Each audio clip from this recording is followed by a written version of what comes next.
Okay, so here's the story about a guy named Henry McCarty who was born in 1859 in New York City. Then he moved out to New Mexico, changed his name to William Bonney, better known as Billy the Kid. This is a story about Billy the Kid in the Lincoln County War, and where he ended up dying in Fort Sumter by the hand of Sheriff Pat Garrett. Follow me.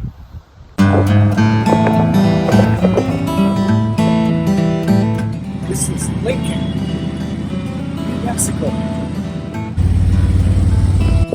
This is where the Lincoln County War is. This is where Billy the Kid hung.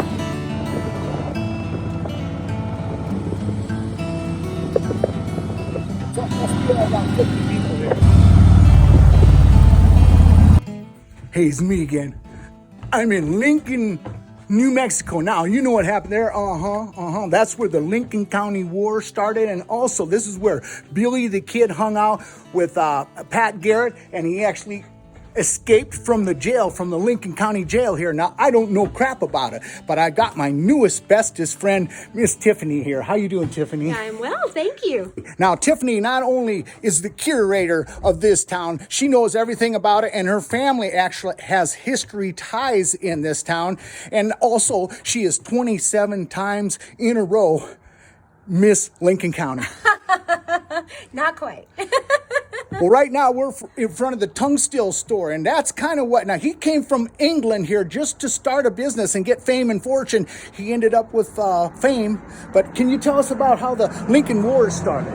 Well, a lot of people consider John Tunstall's murder to be the beginning of the Lincoln County War. So he came to the area to kind of make his fortune, as you said, and Billy the Kid worked for him briefly. What did Billy do for him? Tunstall had hired, first he stole his horses is what he did. That's how Billy ended up in Lincoln to begin with, was he had stolen John Tunstall's horses, and they brought Billy to Lincoln and threw him in the jail, which at that time was a hole in the ground. They had a hole in the ground with a wooden box in it, and they would throw these guys underground 23 hours a day. There was a little trap door at the surface, and the jailer would sit in a little 2-room adobe above that trap door and keep the guys underground. And so Billy the Kid served some time underground that was Billy's introduction to Lincoln. Okay, so he stole Tungstill's horses, and then Tungstill hired him. Tunstall was trying to start his own, ranching operation, and he needed men to work for him, and he had heard through the grapevine, I guess, that Billy was good with a gun, which he was. He practiced all the time, and so he went and talked to Billy, and Billy was kind of a charmer. He was known to talk people into doing what he wanted in certain situations. So he managed to convince Tunstall that he would come work for him. And Tunstall said, okay, I'll let you out of here and I'll give you a gun and a saddle and a horse. And Billy said that was the first time anyone had ever given him anything besides his mother. Okay, so now the whole war thing was kind of about competition. It was, yeah. Murphy, Riley, Brady, and Dolan are what are considered kind of the other faction. And Brady was the sheriff, right? Brady was the sheriff, yeah. But it was really Murphy and Dolan who had started an operation where they had achieved getting the government beef contracts to supply Fort Stanton to feed the soldiers, as well as the Mescalero Apache, which had been rounded up and were kind of there at the fort getting their rations and everything. So it was a good business to be in if you had the contract with the government, because there wasn't real strong currency in Lincoln at that time. So the real money came from the federal government. Okay. So that's the deal that they had going, and Tunstall's intentions were to come here and get those government beef contracts. But he started a store here, and that was in direct competition, a mercantile store. It was somewhat, but a lot of times it looks that way to people on the surface. Like the way that I explained to the school kids is that the Murphy store at the end of the road, the big store, was the Super Walmart of Lincoln, and then this store was the Target, so that the kids can kind of understand. But it wasn't that there were just 2 stores in Lincoln. There were actually that helped me get it too, by the way. There were actually something like 21 stores in town, because this had been a bartering community. And did you tell me that at that time there was 600 people that live here, now only 60? 600 or 700 is what I've read in some accounts of how many people lived here at that time, and now we say maybe 50 to 75 now. So the war actually started over beef contracts. The government beef contracts, and that's how John Chisholm gets involved in it. Right, because they were stealing from Chisholm and starting their own thing. And John Chisholm, I read, had over 8,000 head of longhorn steers. That's a lot. That's a lot of meat. So then in comes Billy the Kid. Well, okay, so Sheriff Brady's Yes, Sheriff assassination. Brady. So Yep. Sheriff Brady and his deputies, whom Billy and the regulators kind of held responsible for sending out the posse that killed John Tunstall, their friend and their employer. Right, right. So they were here, Billy and his regulators were here at the Tunstall store, and either they just happened to see Sheriff Brady walking by, or they knew his regular rounds were to walk east along the road here that goes through Lincoln. And so when they saw the sheriff and his deputies pass by, they ran out the back door of the Tunstall store, behind an adobe corral that used to stand where this little house is next door. And they got behind that adobe wall, and actually where Sheriff Brady would have been is actually further east of us. Further, as you okay. get around this little silver car here. Right. We believe it's in the vicinity of that fire hydrant that you can see Okay. there. So if they were walking east and the boys were here behind this adobe wall and shot him at that point, they definitely was an ambush. They shot him in the back. Me again. I'm here with my newest, bestest friend, Steve. And now, what's your relationship with Sheriff Brady? You said you got some signed water rights or something? I've got some ground that he owned, and Jimmy Dolan, who has the Dolan House here, he bought that ground, and I've got an original deed on that. He paid $8,000 for it. What year that this went down? Well, when it was after Brady got killed, instead of a deed, they had a patent, and the patent was all written with a quill pen.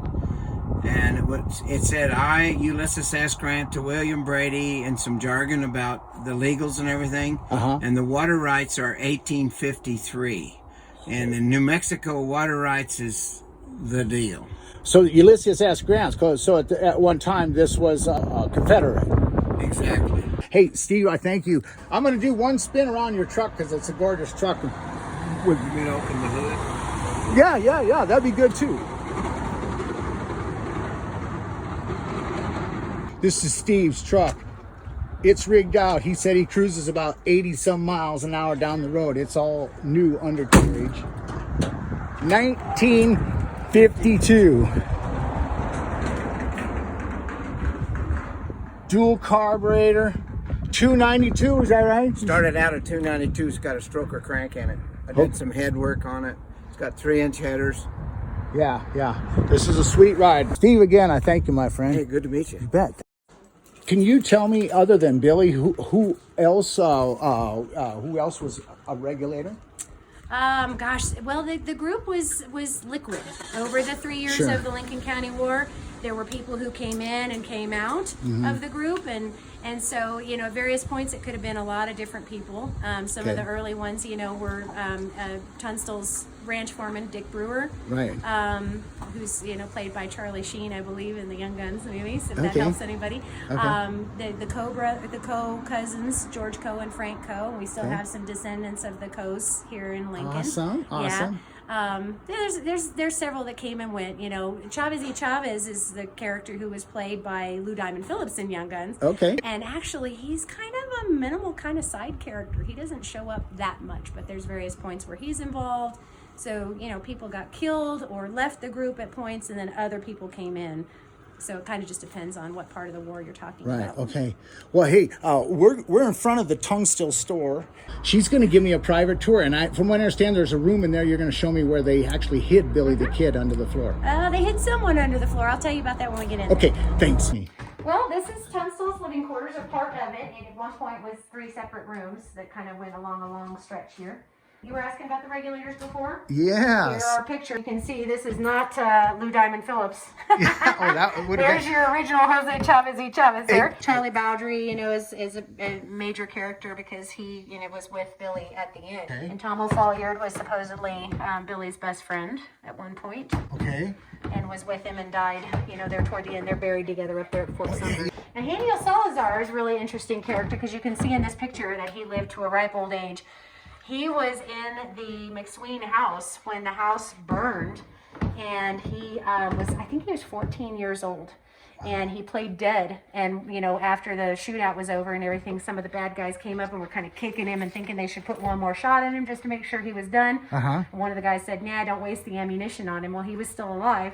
And he crawled, wounded, to his sister-in-law's house or something, quite a ways away, and survived and then lived to be, you know, an old man here in Lincoln. Wow, that's cool. And some of his descendants still live here as well. So the part that you had mentioned before about the hole in the floor here. Oh, yeah. This has to do with the assassination of Sherif Brady. So this is where we believe the boys ran out this door and around behind the adobe wall to shoot Sherif Brady. And while they were out there, they went out, Billy the Kid and Jim French went out to the body of Sherif Brady to retrieve, we think, a gun that Sherif Brady had taken from Billy a couple months before. And while they're out there, someone on the sidelines that was part of the other crowd shot at them.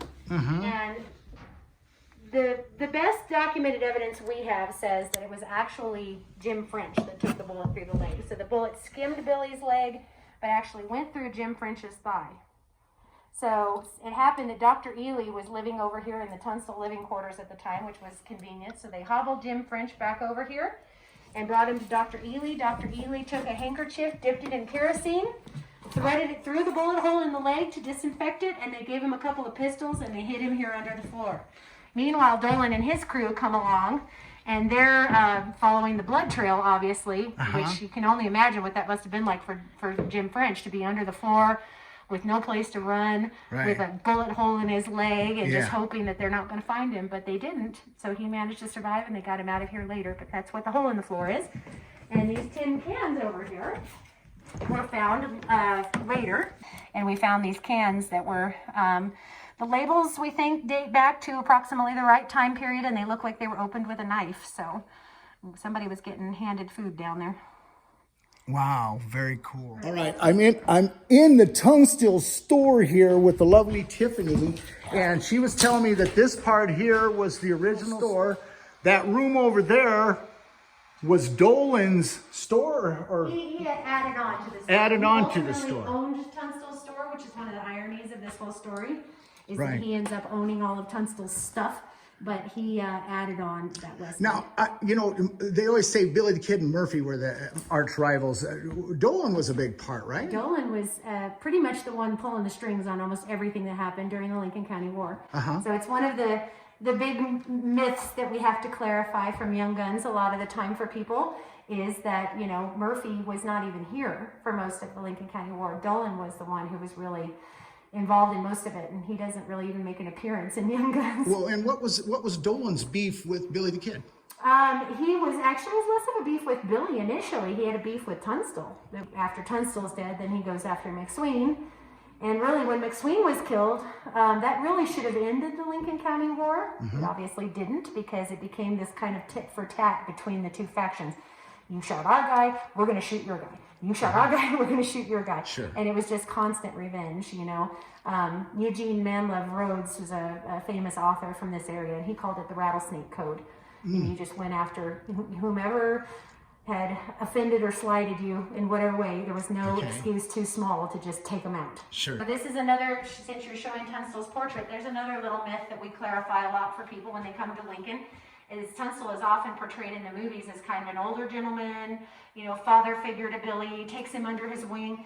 Tunstall was 24 years old when he died. And at the time that Tunstall had this store, the section that we're standing in right here that goes north-south was the mercantile. You know, where people would come to buy their merchandise and stuff with the things they needed. There was a wall that went across here where these two beams come down, and that separated Tunstall's store from McSween's law office. So McSween had his law office on that side. Okay. And then everything that's behind this wall here was Tunstall's living quarters. You know, when you look around the store today, the merchandise that you see on the store, a lot of times people ask me, you know, is this original? And the store is original. The fixtures and countertops and things like that, a lot of those things are original. The merchandise actually dates back to like the early 1900s, because after Tunstall was killed, they came in and pretty much ransacked the place. All that stuff he brought back from St. Louis was taken. So the store was closed for a while, and then at some point the Penfield family came in, and they reopened the store as the general store for the people of Lincoln, and it ran up until the 1950s. Okay. See, I could just imagine me working behind this counter. What can I get you today? A little bit of ice cream? How about some coffee, flour, sugar? I got it all right here. Check it out. OMG, thank you. I miss Billy the Kid. The life that he had. The shit that he did. I know it must have got lost. His innocent jaws. I wonder where he is. I miss Billy the Kid. Hey, it's me again, and I'm in front of the Lincoln County Courthouse now. This is the courthouse where Billy the Kid escaped. Okay, I'm going into the Lincoln County Courthouse, and my good friend Tiffany's here. She's gonna show me around and tell me some stories. Tiffany, is this the original courthouse right here? This is the original courthouse right here. So the store was originally being built in 1874. All right, this particular room. This was the billiard hall where the cowboys would come play pool. Okay. If they wanted to come in here, they'd have to come in through the doors from the front. In the early 1900s, then this became the sheriff's office. Okay. So there was actually a wall here that you can see where the floorboards changed. That divided this room so that the sheriff would sit on this side. Okay. And then if you were waiting to see the sheriff, you were in the waiting room over here. Okay. And so this is where my great-great-grandfather would have had his office. I wanna ask you about that as long as you brought that up. Now, I told you that she has ties to this. Her great-great-grandfather was sheriff of Lincoln County from 1902 to 1908. Is that correct? 07 is kind of, I see different numbers, but 1902 to 07 is usually what I say. 1902. Now see, and Billy was shot in 1881, right? Mm-hmm. So your grandfather was sheriff 20 years after this all happened. Things were still a little wacky around here. We'll talk about that a little more. But okay, tell me. Just recently brought in Grandpa's saddle here. This is your grandpa's saddle. That's him in the picture in the white shirt on the horse. Gosh, let me get that. That's your great grandpa. Mm-hmm. Great, two greats. Great grandpa. My grandpa's grandpa. This is my great grandfather, John Owen. That's his election certificate as sheriff of Lincoln. Oh. Next to that, we've got a letter that he wrote to his son, who was a deputy sheriff, Omer Owen, and he's in the letter. He's kind of saying, "Hey, come on down. We're going to have a hanging. Bring the kids. Bring a picnic. It's a big event in town, you know." Gosh. And then the second paragraph, he says, "Tell Tom," which was his half brother, "to come early if he knows how to build a gallows." So I guess it had been long enough since they had to hang anybody. They'd kind of forgotten how to do it. This is a picture of Grandpa here on the gallows for the hanging in 1907. Which one's your grandpa? This guy. That's your grandpa. Yeah, see, don't we look exactly alike? Wait a minute. Oh, sure, I see it. A little more hair right here and a little less hair up here. Spitting image. That's your grandpa right He there. actually has a very strong resemblance to my peepop that I grew up with, my grandpa. Do you know who is being hung now? I do know. Yes, I do. They were going to have a hanging, and this is the man that they were going to hang. His name was Emilio Rosario. This is his wanted poster. One of my cousins inherited. He gave me a copy. Did they hang him? Nope. He got away. He escaped. He what? He escaped. That's kind of a problem around here. So what did he do that he was deserved of hanging? He was, he apparently was having a relationship with one of the local ladies, one of the local Hispanic ladies who was older than he, and don't know what happened between them, but he apparently pursued her and her family between here and Roswell. And once he got her, he coaxed her away from her parents, and once he got her away from her parents, he just shot her in the face. But he wasn't like Billy. He didn't hang around to get caught again. He took off and was never seen again. What are all these names around here? These are the sheriffs and deputies who were killed in the line of duty. During the Lincoln War? Not necessarily all during, I think they may go chronologically. How many are there? Quite a few. This takes us up to 1979. What happened in 1979? Was it an accident or was it a foul play? I have never read this. It says he was investigating burglaries and encountered two men, one armed with a rifle. So it sounds like it didn't end well. Yeah, didn't end well for him. Okay, in this? This is Sherif Brady. So, now Sherif Brady's the one that Billy shot. Yes. Supposedly, but there was other gunfire going on, right? Well, there were, multiple people shooting at Sherif Brady all at the same time. So Billy was the only one who was indicted for anything during the Lincoln County War. The only one. And they blamed him for the murder of Sherif Brady, even though any one of them could have been the one that actually fired the shot. He was tried somewhere else, right? Messia.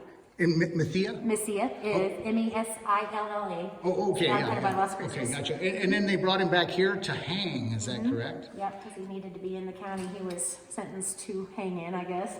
Tiffany, tell me about this picture. You said you just got that in. Yeah, I usually use this picture to kind of demonstrate part of the story about Billy's breakout. Okay. Because if you come to visit us here in Lincoln and you see Bob Ollinger's marble marker marking the spot where he supposedly died, it's directly underneath this window. Okay. And in the movies, of course, that's usually how they show it. They show Billy, you know, like right over Ollinger like this with his gun shooting straight down at him. Right. Okay, but what we actually know historically is that Billy actually shot Ollinger from the window and again from the front porch. Oh, So okay. the problem with that is if that marker is right here under that window, there's no way he could have shot from the porch and hit him a second time without that buckshot having to do a JFK around the corner. Okay, right? yeah, I seen that on the So thing. Yep. yeah, so what Godfrey Goss had been the cook at John Tunstall's ranch back when Billy was there in 1878. Okay. And by the time Billy is incarcerated here at the courthouse in 1881, Godfrey Goss is living in a little shack back here behind the courthouse. So he was the first one to hear the commotion when Billy shoots Deputy Bell. Okay. He comes running toward the building. Deputy Bell is mortally wounded, exits the building out the back, and basically dies in Goss's arms. Okay. Then Goss realizes that it's supper time, and Ollinger, just the traditional timing of the day had been that he would go across the street with the other prisoners to the Wortley Hotel for supper. Okay. So Goss figures Ollinger's across the street. He goes to get Ollinger to say, you know, something bad has happened. And what he said was that he was coming around the side of the building and he intercepted Ollinger at the garden gate. Okay. Well, obviously, this gate doesn't exist anymore, but if you look at how it protrudes out from the building and into the street, you can see that if they met at the gate, then Billy would have been able to shoot from this window and from the front porch and hit him twice. Okay, As we're told that that's what happened. that makes sense. After Billy shot Ollinger the second time, he broke that gun over the railing and he threw the pieces down at him and he said, "You won't round me up again." Oh, that gun actually has been on display in a museum in Texas for many, many years. It was privately owned, and just recently it was auctioned off. And I believe I read that it sold for $700,000. Oh my gosh.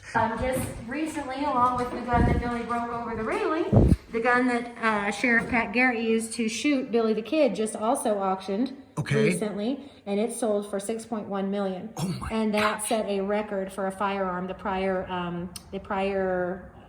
record I think had been like $2 million. Okay, now Miss Tiffany's gonna take me upstairs and walk me through the escape of Billy the Kid. Well, so, you know, in the movies, they usually show that Billy asked to go to the outhouse.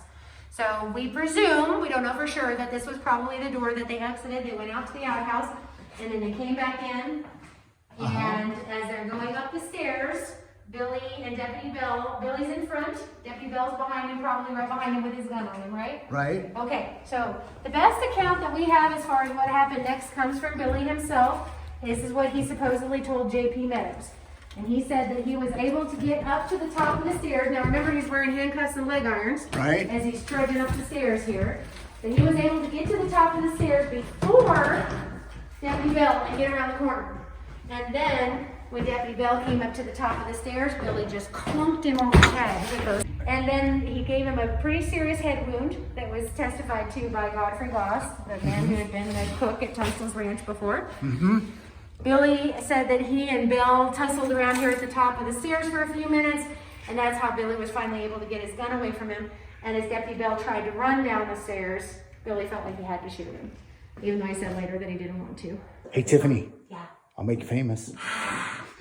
I'll tell you what, there are times when I'm in there by myself and I'm like, oh, I'm going to hold on to the railing really tight. Because sometimes I say mean things about Ollinger. And his ghost, you think his ghost might push you? Well, who's this guy? Lou Wallace was the governor who came in and made a deal with him to pardon him and then backed out on the deal. He's the guy on the left with that big old shaggy beard there. This guy right here. He was the governor. And these are all just correspondences then? A lot of times people comment on his handwriting. You know, The governor or Wallace? Billy. Billy. This is Billy's handwriting? Is it? We assume. I mean, I've been told by one of our local historians that some of these letters might have been dictated from jail and he was in handcuffs and couldn't write. Because see, this says William Bonney, but See, this is the way his name is signed sometimes too, is William H. Bonney, because Henry McCarty was his original name, you know. So, at this point, Billy goes to the armory over here. Don't know if the door was open. It would have been a little bit of negligence, I think, on their part if they didn't have the door to the armory locked, but whatever. He was able to grab Bob Ollinger's own shotgun from the armory. Okay. And then he shuffled down the hall here with his leg iron. He had to go this way because at this time, this space was divided into 3 rooms. This had been L.G. Murphy's living quarters originally, and there was one big room on this side of the room, and then there were 2 small rooms here. okay, so Billy come running in this room, and he had the sheriff's shotgun. And he had Deputy Ollinger's shotgun. This room here was Pat Garrett's office, and this was the room where they had been holding Billy. So really, from a security standpoint, in lieu of having actual jail cells with bars like we would think of today, Right. this was a decent plan because they had him in a room where his only option for getting out was to pass through the sheriff's office, Right. or to jump out a window. Now, didn't it say that he was shackled to the floor here? Where was There's he shackled? some legend about that because some of the other 5 prisoners who were being held here at the time were across the hall, and there are still U-bolts in the floor. That's what I was going to say. I thought there were still U-bolts, so where they I've shackled been him. told that at one time there were some here, but obviously you don't see them now, so I'm not really sure how Right. true that statement Right. is. This window is then? where Billy shuffled back in. He's got Deputy Ollinger's shotgun. He knows Ollinger's across the street at the Wortley Hotel, and that his quickest way to get back into the building is to run for this door on the east side of the building. Okay. So Billy basically is here in the window just waiting for him With the shotgun. with the shotgun. And he blasted him one day. Now, in the movie goes, wait, Hello, Bob is kind of the classic line. That Yeah. might be a movie thing. right? I don't know that there's any documented evidence that he actually said that, but it's a great line. At this time, he was still in leg irons and They were handcuffs? still in leg irons. The handcuff thing is kind of a mystery. I don't think that Billy ever clarified that. There's Some say his wrists were small and he slipped out yeah, of he them. supposedly had kind of, small wrists and And you do have the handcuffs or the leg Big shackles wrists, of small hands is Billy's what it yet, was. don't you hear? there are some here that are alleged to be his. There's some that's a little dubious. I wouldn't say for sure that that's true, but this kind of gives you an idea about what they might have looked like. Okay, so he shoots him here. Then what? Now he's still in he shackles. basically shot all the law that was in town that day. Okay. So he didn't really have too much to worry about at this point. So he hung around for like another hour. No local mob grabbing guns? There and were going- people across the street who started to get, some of them, for the most part, the community was still kind of supportive of Billy. And why So were there they? supporters Why was they supportive of Billy? because he was on. because he was on Tunstall and McSween's Tunstall's side, McSween's and side. the Murphy Dolan faction had been putting their thumb on this community and taking their land for a long time. Right. And so when Tunstall and McSween showed up, the community kind of expected that Tunstall and McSween were like their saviors. They were going to come in and break the monopoly. Little did they know that Tunstall and McSween's plan was to do exactly what Murphy and Dolan had been doing. Tunstall actually said that he was going to take 50 cents of every dollar that was made in Lincoln County, but he was killed so early on in the war, he kind of often comes out of it looking like an innocent that just kind of got dragged into this horrible situation. But his plan was to kind of take over. But anyway, there were people who apparently gathered across the street and who were coming in and who were kind of getting a little up in arms. And Billy came back over here. He went out to the front porch and he addressed the crowd. And he basically explained that he didn't want to kill Deputy Bell, but when Bell decided to run, he felt like he had to. And he went on to say, I don't want to kill any of you either, but I will if I have to, so don't mess with me. And then he asked for Godfrey Goss and Mr. Wortley, a couple of different people to kind of help him find a horse and help him get his leg irons open so that he could get on the horse. How did he get the leg irons open? Someone found him a prospector's pick, and they supposedly Took a were pick able to and open beat it the- open, huh? beat Okay. it open.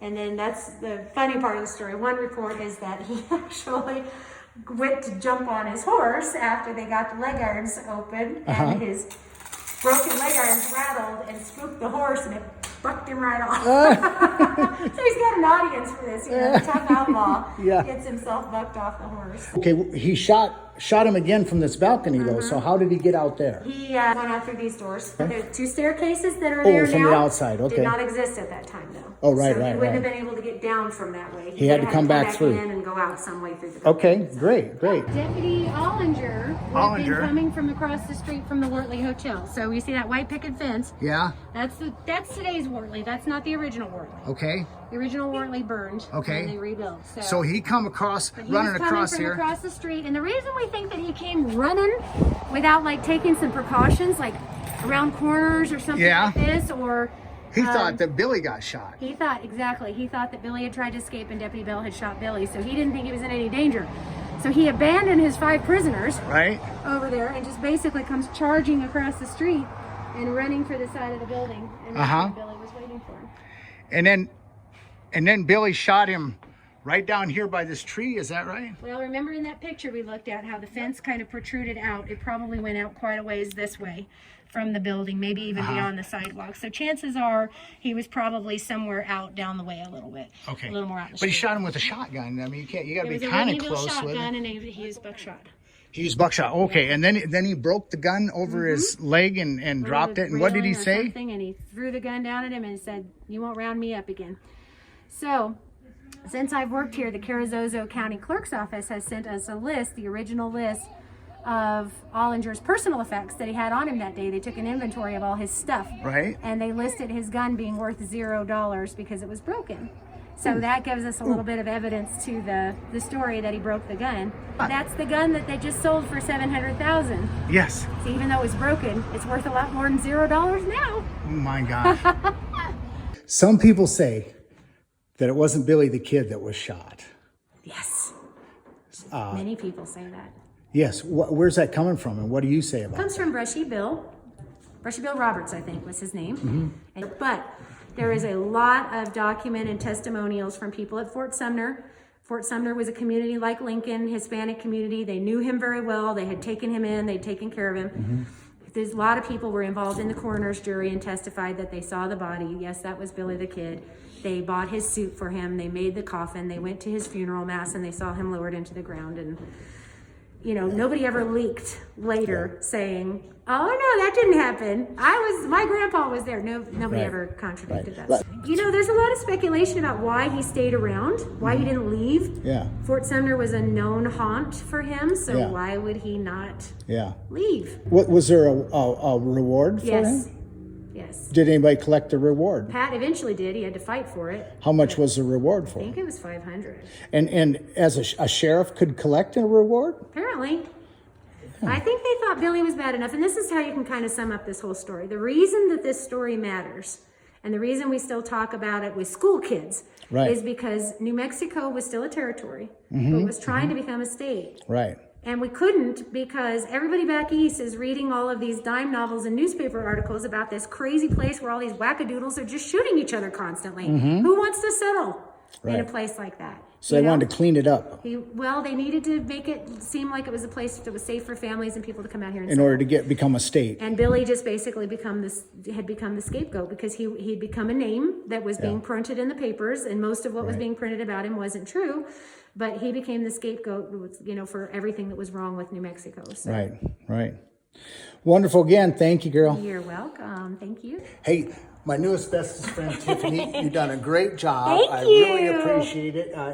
You know, can I come volunteer to work here? You betcha. I'm the volunteer coordinator, so. Can I wear like 6 guns and chaps? As long as they're fake. That makes sense. Peace out. OMG. Thank you. I'm heading to Fort Sumner. July 14th, 1881, Pat Garrett shot Billy the Kid in Pete Maxwell's house in Fort Sumner. I'm headed that way right now.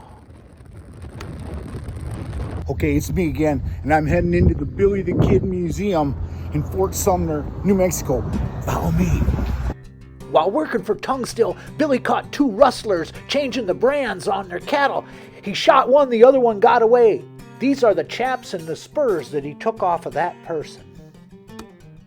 This is an 1873 Winchester that Billy the Kid gave to Saladon Torillo just 2 months before Billy got killed. when Billy the Kid got arrested at Sticky Springs, which is right outside of town here. They think before he went to trial, they said he needed a haircut. This is the chair he was sitting in when they gave him his haircut.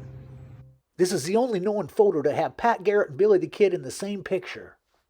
This here is the Maxwell house. This is the house that Billy the Kid was shot in by Pat Garrett. I'm here with my newest, bestest friend, Don Sweet. How you doing, Don? Fine. Tell me about when you're the people that actually helped Billy the Kid after he was shot. Okay, the night that Billy the Kid was killed, my dad took me down and got Jesus Silva, the guy that went in and picked him up the night he was killed, to tell us what happened.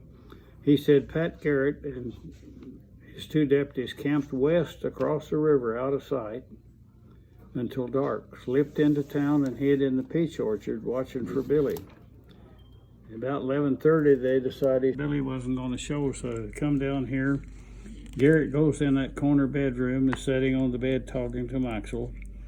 The two deputies were out there by the south of the porch, between the picket fence and the porch. And about the same time over here at the cook shack, Delavina was going to cook Billy some supper. She picked up the kitchen knife and was going to go get the meat off the porch. And Billy said, "Oh no, I'll go get the meat off the porch. I want to talk to Maxwell." So Billy walks over there and he just gets there a few minutes after Garrett and his deputies got there. So he stepped up on the porch. One of the deputies moved. Billy saw him then, asked him who he was in Spanish. He didn't respond.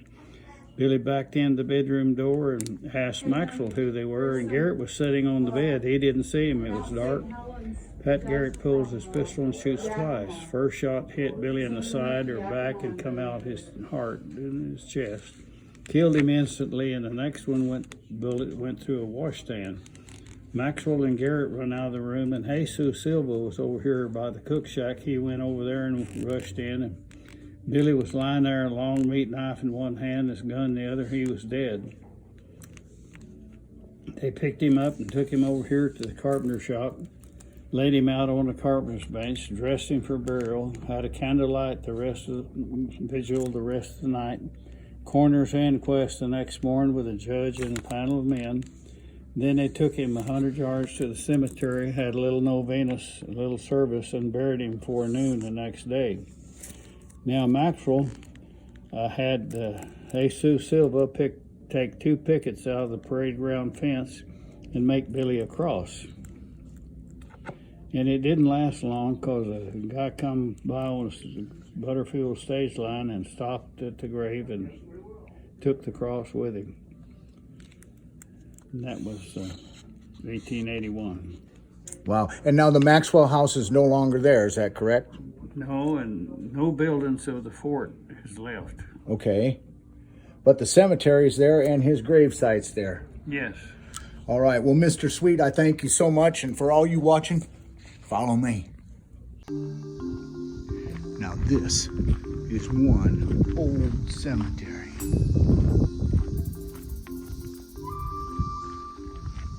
While drunk one night, Grant had the misfortune of getting on the wrong side of Billy the Kid at Beaver Smith's Saloon in Fort Sumner.